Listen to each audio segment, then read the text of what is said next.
ビートたけしの不器用なサプライズ。当時たけしの付き人をしていた芸人の無法松はたけしにえらく気に入られていて、俺の映画の主役をやれとオーディションまで受けたが、大人の事情でなしになったことがあるのだ。落ち込む無法松だったが、いつものようにゴルフの打ちっぱなしに同行したけしがゴルフを終え帰ろうとした時、レストランに忘れ物したから預かっといてくれと一言残し帰ったのだ。無法松がレストランに戻り訪ねると、こちらへどうぞと案内され、そこにはなんとその店で一番高いステーキが用意されており、その横には映画の台本が置いてあったのだ。慌てて中身を確認すると、急になしになって悪かったな、主役じゃないが漫才師役だ、頼むぞ無法松と書いてあったのだ。師匠らしい不器用なサプライズに無法松は泣きながらそのステーキを食べたのだ。ビートたけしが恩師ポール・マキに取った行動とは。売れてない頃のビートたけしは芸人のポール・マキに大変世話になっていて、仕事を紹介してもらったり、よくご飯をご馳走してもらっていたのだ。その後たけしが売れ始めて立場が逆転。古い芸人タイプのポール・マキはテレビで活躍できる場がなかったのだ。それを感じたたけしは、こんばんはポール・マキです、バカ野郎お前はポール・マキか、などと名前を口にし、認知度を一気に高めたのだ。その効果があってポール・マキが大ブームに。たけしなりの恩返しだったのだ。ある時番組で共演し、その後の飲み会でたけしがお代を払おうとすると、たけちゃんそれはまだ10年早いよとポール・マキは昔のように少し誇らしげにたけしにご馳走したのだ。その帰りのタクシーの中でたけしが作った名曲が浅草キッドなのだ。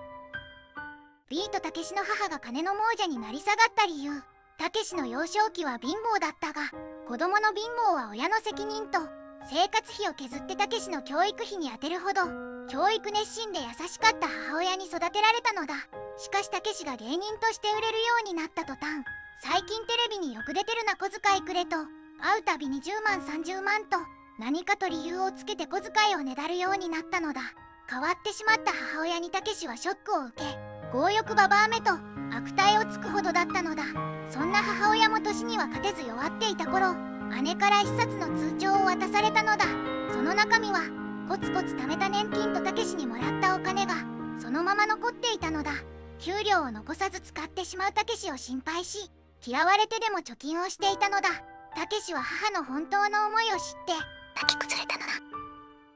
ビートたけしと浅草キッドのほっこりする話。ビートたけしの弟子浅草キッドは師匠たけしにお中元とお歳暮を送る代わりに毎年料亭に招いてご馳走しているのだが、ただその時は浅草キッドがスポンサーでたけしが若手芸人という設定なのだ。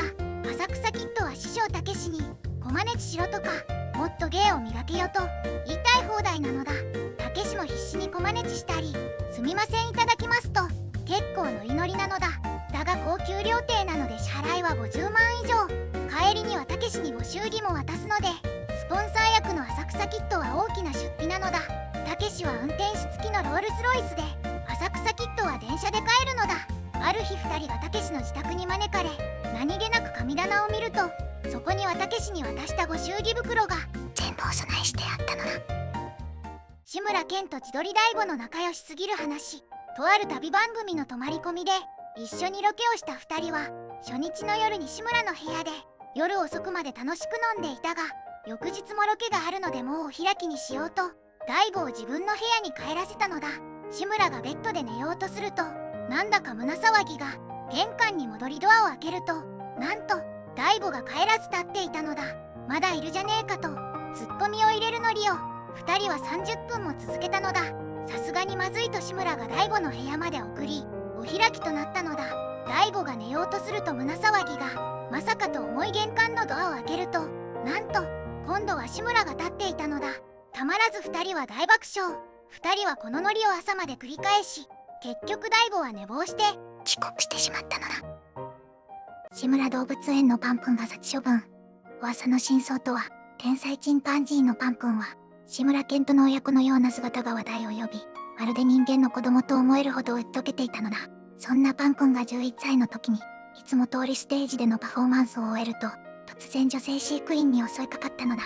襲われた女性は顔や体を縫う全治2ヶ月の大怪我を負い、この事件がニュースで報道され殺処分されたのではと噂になったが全くのデマで、現在パンくんは元気に熊本の動物園で暮らしているのだ。しかもパンくんにはポコちゃんというお嫁さんがいて、2人の間にはプリンちゃんという子供もいるのだ。パンくんは今でも志村けんのことを覚えていて、時々あの頃褒めてもらった芸を楽しそうにするそうなのだ。もしかしたら天国の志村けんが会いに来て、昔のように楽しく遊んでいるかもしれないのだ。バナナマンシタラとアンジャス小島が仲が悪い理由。シタラと小島が共演すると必ずシタラが小島のことをいじり倒すが、あまりにボロクソに言うので、実はこの2人は仲が悪いのではと噂されるほどだったのだ。今でこそいじられキャラの小島だが、昔は天才を装いいじられることを拒否していたのだ。だが全然ブレイクしない小島はある時シタラに相談すると、天才を装ってもお客さんにはバレてるよ、プライドを捨てていじられるのを受け入れた方がいい、このままだとダメになる、俺真剣に思ってるからと珍しく熱く語ったのだ。その言葉に胸を打たれた小島は慣れないながらもシタラのアシストで少しずついじられキャラが定着していったのだ。今ではシタラがボロクソにいじればいじるほどスタジオは大爆笑。シタラのあの言葉に小島は心から感謝しているのだ。バナナマンシタラ初対面のファンにまさかの贈り物。マネージャーと一緒に昼食を食べ終えて店を出ようとした時、入店してきたカップルに「プライベート中すみません、写真を撮ってもらえないですか、大ファンです」と声をかけられ、さらに供述を言うと入籍したんですよと、なんと新婚夫婦だったのだ。シタラは快く夫婦と一緒に写真を撮り、末永くお幸せにと祝福して店を出たのだ。すると店の横が偶然花屋だったことを知り、シタラは急いで花束を作ってもらい、再び店に戻り「おめでとうございます」と夫婦を再び祝福し花束を贈ったのだ。初対面にもかかわらず花束までもらった夫婦は感動し、一生の記念日になったと涙したのだ。その姿を見たシタラも幸せな気持ちになったと夫婦に感謝したのだ。少年革命家ユタボンの反抗期がすごい不登校 YouTuber のユタボンは、父親である心理カウンセラー中村幸也の X をブロックしたと投稿したのだ。その理由は、父親がインスタグラムでクラブのギャルと遊んでいる写真を公開。それを見たユタボンは X で「この親父は何をしとるん?」と呆れた様子で投稿しブロックしたのだ。かねてネット上では YouTuber としての活動は父親の指示ではないかという疑惑も一部あったが、父親に反抗したユタボンは小学3年から不登校を続けてきた学校に、なんと